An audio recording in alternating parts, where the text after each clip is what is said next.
ils disent, mais enfin, qu'est-ce qui arrive à Saint-Brévin? On a l'impression qu'on n'est que des fachos. Je savais que les groupes d'extrême droite radicalisés étaient capables du pire, et le pire n'est peut-être pas encore là. À Saint-Brévin-les-Pins, la violence à l'égard des exilés a atteint son paroxysme début 2023. Manifestations, tracts dans les boîtes aux lettres, menaces et intimidations envers les élus, jusqu'à un incendie criminel le 22 mars contre les véhicules du maire. Le feu s'est propagé à son domicile, dans lequel il dormait avec sa femme et ses enfants. En cause, le déménagement du centre d'accueil existant près d'une école, qui serait une prise de risque pour les enfants, selon les opposants locaux, rejoints par des groupuscules d'extrême droite. Pourtant, l'histoire de Saint-Brévin bat en brèche ces préjugés et cette démesure de la peur de l'étranger. Ils sont érythréens, tchadiens, syriens, ukrainiens, russes. Au total, plus de 400 exilés se sont succédés ici depuis le démantèlement de la jungle de Calais en 2016. Comme dans 310 villes de France, ils ont été logés par l'État français le temps d'obtenir l'asile. Des citoyens les ont épaulés au quotidien et tout se passe bien. Ce qu'on a vécu depuis 7 ans, c'est l'antithèse de ce que déclarent les racistes. On a eu droit pour les Portugais, on a eu droit pour les Juifs, on a eu droit pour les Italiens, tous. Et maintenant, pour eux, on se battra de la même façon. Après cette brutale flambée de haine, les citoyens engagés auprès des demandeurs d'asile et réfugiés comme Sergueï et Nassir nous racontent l'accueil à Saint-Brévin. Voici une immersion de 3 jours à leur côté, loin des fantasmes et de l'instrumentalisation de l'étranger à des fins politiques.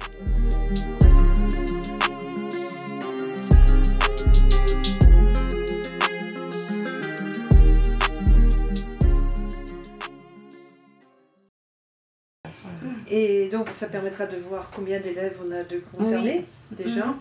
L'heure est au bilan pour l'association ABCD Retz. Ses membres bénévoles accompagnent dans l'apprentissage du français les 59 exilés logés dans le centre d'accueil.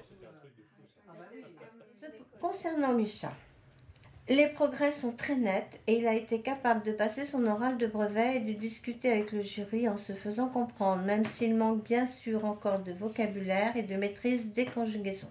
Son parcours cette année est vraiment remarquable. Oui, quand tu passes en seconde, il faut absolument que tu apprennes, que tu saches lire vite pour lire couramment. Et des textes compliqués. Les aux 3/4 de l'année, tu fais ça quand même pas au début. Des mots xénophobes, t'imagines hein? C'est un mot important. Voilà. Je comprends bien, mais tu vois. C'est les gens qui n'aiment pas les étrangers, Ahmad. Oui, c'est ça. Tu vois, Vous qui êtes dans la transmission, dans l'éducation, il y a toute une rhétorique de l'extrême droite qui revient. Est-ce que vous réussissez un petit peu à analyser cette flambée de haine à l'égard des exilés? Ça me met trop en colère. Je peux même pas en parler tellement ça me met en colère. Et je vous assure, on était en Grèce il y a 3 semaines.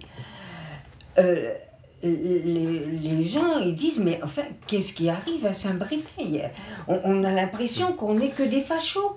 Ce matin, alerte à la bombe à la mairie. Alerte à la bombe à la mairie. J'allais chercher mon passeport, moi. Une nuée de gendarmes, le service de déminage, tout ça. Il y avait un mariage qui était dehors, ils ne pouvaient pas se faire à l'intérieur. Enfin, On a de plus en plus d'adhérents à l'association. Oui. Enfin, l'autre association. Vous voyez un lien avec les Ah ben certains. Il y a des gens qui se motivent et qui... On n'a jamais eu autant de dons, autant d'adhésions.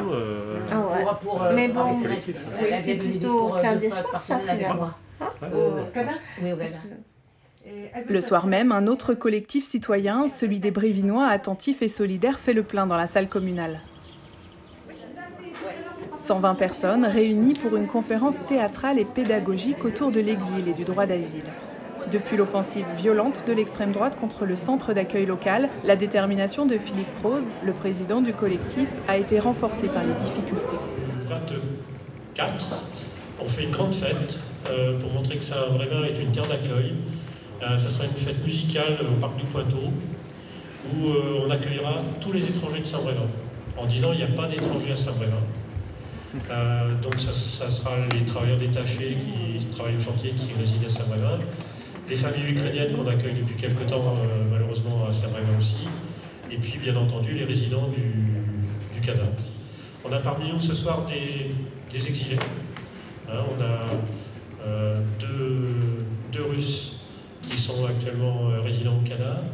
Et puis on a également Nassir, qui est un exilé afghan qui était là en 2016, avec sa femme et son petit bébé.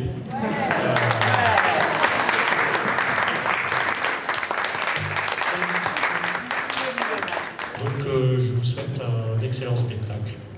Quand vous demandez l'asile en France, vous êtes convoqué par un agent de l'OFPRA, l'Office français de protection pour les réfugiés et les apatrides. C'est l'OFPRA qui décide si oui ou non vous allez être reconnu réfugié. Mais attention, hein, en Europe on a des infos. Hein, il vaudrait mieux que votre récit soit raccord avec nos rapports.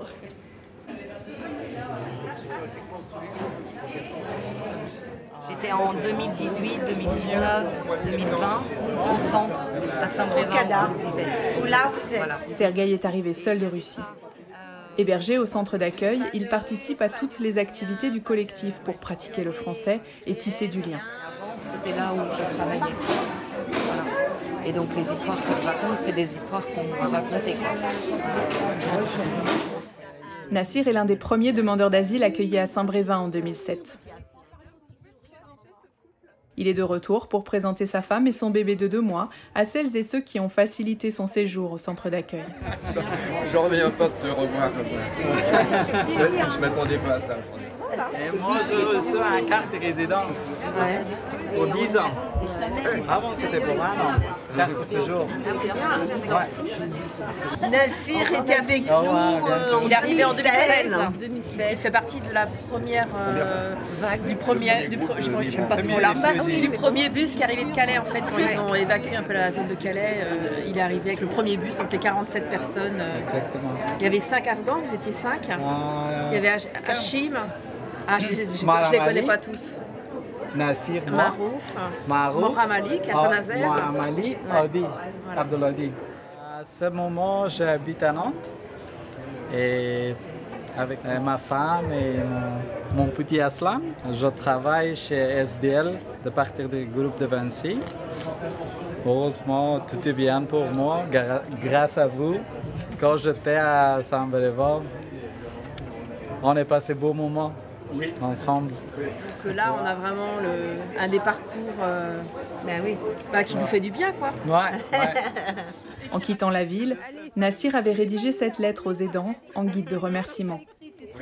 Tu sais, ça a été distribué en tract à Saint-Brévin.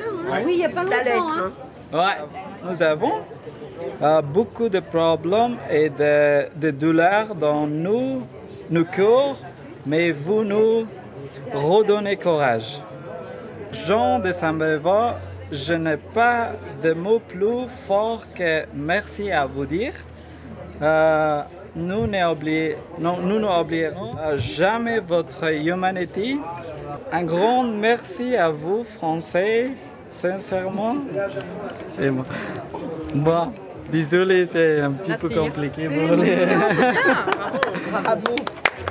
Merci beaucoup. Bravo, papa. Merci. Bravo, papa. Bah ouais, hein. C'est la vedette. Bravo, papa. La violence, elle n'est pas venue du côté des migrants. Voilà, bravo. La violence, elle vient toujours du côté des opposants au CADA et compagnie. Voilà. C'est pas des migrants. Non. Donc on va continuer à se battre pour jamais... Non, on ne lâchera pas. C'est vrai que les oiseaux de mauvaise augure qui disaient ça va très mal se passer, en fait ça s'est très bien passé, il n'y a pas eu de problème. Et ça se passe toujours très bien. Et ça se passe toujours très bien. Donc on retrouve les mêmes peurs qu'à la Deuxième Guerre mondiale avec les Juifs. On retrouve les mêmes peurs, c'est les mêmes arguments. On a eu le droit pour les Espagnols, on a eu le droit pour les Portugais, on a eu le droit pour les Juifs, on a eu le droit pour les Italiens, tous. Et maintenant, pour eux, on se battra de la même façon. Salut. La maman, qui est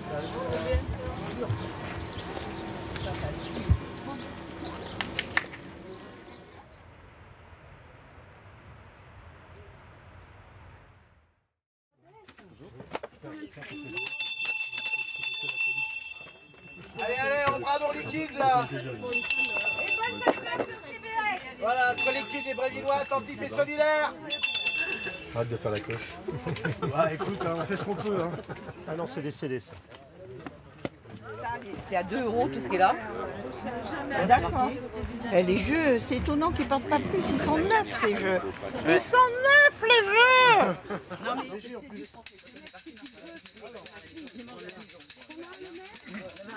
Il faut que tu apprennes le vocabulaire. Oui.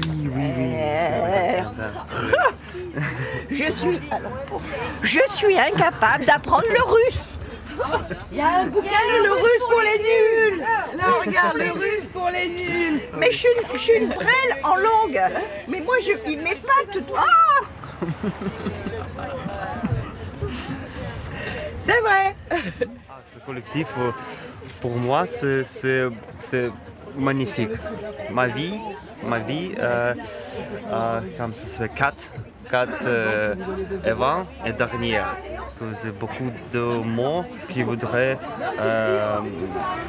aider. Moi, c'est incroyable. Oui. C'est une sacrée richesse de connaître Sergueï. Sergueï quand même, quoi, qui est un bon musicien. Et puis tout, très beau musicien. D'être différent, de venir de cultures différentes, on s'enrichit, c'est clair, quoi. Sur le vide-grenier du collectif, certains esprits s'échauffent encore lorsque la présence d'exilés en ville est évoquée. Les migrants, c'est pas eux qui vous prennent vos logements. Non, mais c'est pour les subventions, on en fait exprès pour eux, alors qu'il n'y a pas pour les gens qui habitent.